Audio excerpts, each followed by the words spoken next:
Reviews are beginning to trickle in about the new Macs based on Apple's M1 SoC, and so Yes. far the verdict, even among those who weren't given advanced samples, is pretty positive. The common factor all reviewers are talking about is just how cool the chips run. Anthony came to me actually within probably about an hour and a half of getting his hands on with the Mac Mini, and he was like, the fan doesn't turn on. And I was like, wow, that's pretty cool. Uh, Hey! While the MacBook Air does thermal throttle, it is apparently not a significant hindrance. That's something that Anthony has definitely been working on as well. Unfortunately, some of the tools that we rely on for measuring things like CPU power states and clock speeds and all that kind of stuff don't exist because some of them are Intel-specific tools that run specifically on Intel processors. And unlike on the PC, where there's sort of like, diagnostic utilities for absolute days, many of which are community supported or open source. On the Mac, there's not a whole lot. So when something really fundamental changes like this, it can take a little bit of time for, for anything to kind of come out that allows you to dig into it. Fortunately, though, you can measure performance at the very least. We do have a thermal camera, so there are definitely things that we can do, and so far it's looking pretty good. The Mac Mini and MacBook Pro rarely, if ever, even have to ramp up their fans in order to reach maximum performance and don't seem to suffer from any thermal throttling. That was actually something that, if I recall correctly, I speculated, but since everything that I say about Macs is automatically wrong, Definitely I wrong. don't think Yeah. I'll be getting any credit for that. I think what I said was perhaps the difference between the MacBook Air and the MacBook Pro is, in terms of performance, is not necessarily going to be, core configuration or clock speeds or anything like that, but rather just cooling solution and then just allowing it to throttle if you're doing something that's an extended load. AnandTech shows the M1 outperforming Intel's Tiger Lake mobile processors, which are their latest, and says that the M1 in its maximum performance design with a small fan is quote unquote astoundingly good, with software support on day one looking good due to Rosetta 2. I was really impressed with Rosetta 2's ability to just take OBS, which it is amazing the kind of criticism that I faced over that video. It was like, people were like, what kind of benchmark is OBS?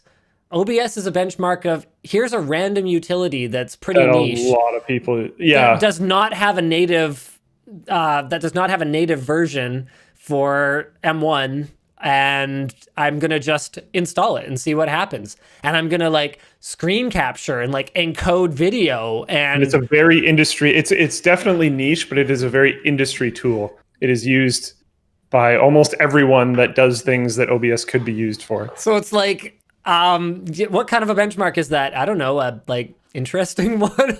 Sorry.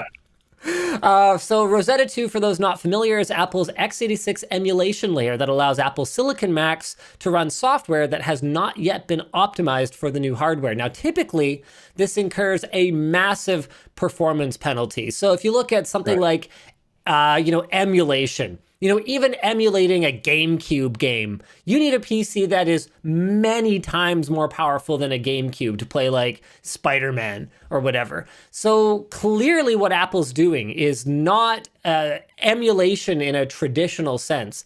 What they're doing is, what is it, on the fly, like binary translation or something like that? I forget what the actual term is. But it's, if I recall correctly, it's like a type of emulation. But what's really interesting is it seems like they have some kind of hardware acceleration for it. So let me see if I can find the source for this. Dun, dun, dun, dun, dun. Due to the memory model mismatch, you have to straight up implemented the x86 consistency model on their cores. That's kind of high in detail, that emulation performance for a different architecture. That's really freaking cool. So they actually baked in features that are going to make it way better at emulating x86. So other ARM devices would have to fully translate load store Binary commands translation. Yeah. from x86 to ARM compatible functions due to a memory model mismatch, but M1 is able to do it without this extra translation step. So while we might expect to see like a fraction, literally a fraction, 1/5, 1/10 of the performance with traditional emulation, here we're seeing anywhere from as high as 80+% of the native performance. And I think I'm going from memory here. So unfortunately, I might be wrong, but I think it's somewhere in the neighborhood of like 50 to 55, like the 50 to 60% range, which is pretty darn impressive. That makes Apple M1 the only ARM SoC that's capable of emulating x86 so efficiently at this time. As good as Rosetta 2 is reported to be, though, obviously Universal Binary 2 is Apple's preferred method, which will allow you to go on the App Store and regardless of what kind of a Mac you have an x86 Mac, you've got an ARM Mac, doesn't matter. You just get the app and it runs natively on your machine. So far, developers have been releasing updated versions of their software at a steady pace. Google Chrome, well, it went out and then there was a problem, so they pulled it, but now it's back, as my understanding, unless it's been pulled again. And there's a beta version of Handbrake that is, along with Google Chrome, among the early releases. A new version of Pixelmator includes support for the Neural Engine to perform some pretty incredible upscaling. Check this out. So this is posted by Anthony Dumas over on Twitter. Hey, there it is. Look at that. Left is Pixelmator machine learning upscale. Right is standard bilinear from a 121 by 180 image. That's pretty cool. You can see it. There's a much more sharper, much better looking gradient, way sharper lines. This text looks really good, actually. Wow, that is pretty cool. Now, obviously, it's not perfect. I've probably got people being like, oh, yeah, look at this, it's horrible. And in some places, this really does end up looking better. Like the way the shadow under his belly kind of meets up in his armpit here, same with the shadow under the armpit.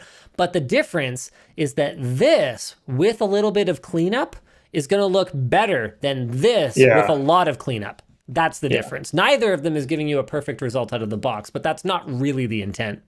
Now, our review of any Apple Silicon device is yet to be finalized, but early results are both promising and a little surprising, even after reading other reviews, says Anthony Young. So that's a note from him on the end of the notes here.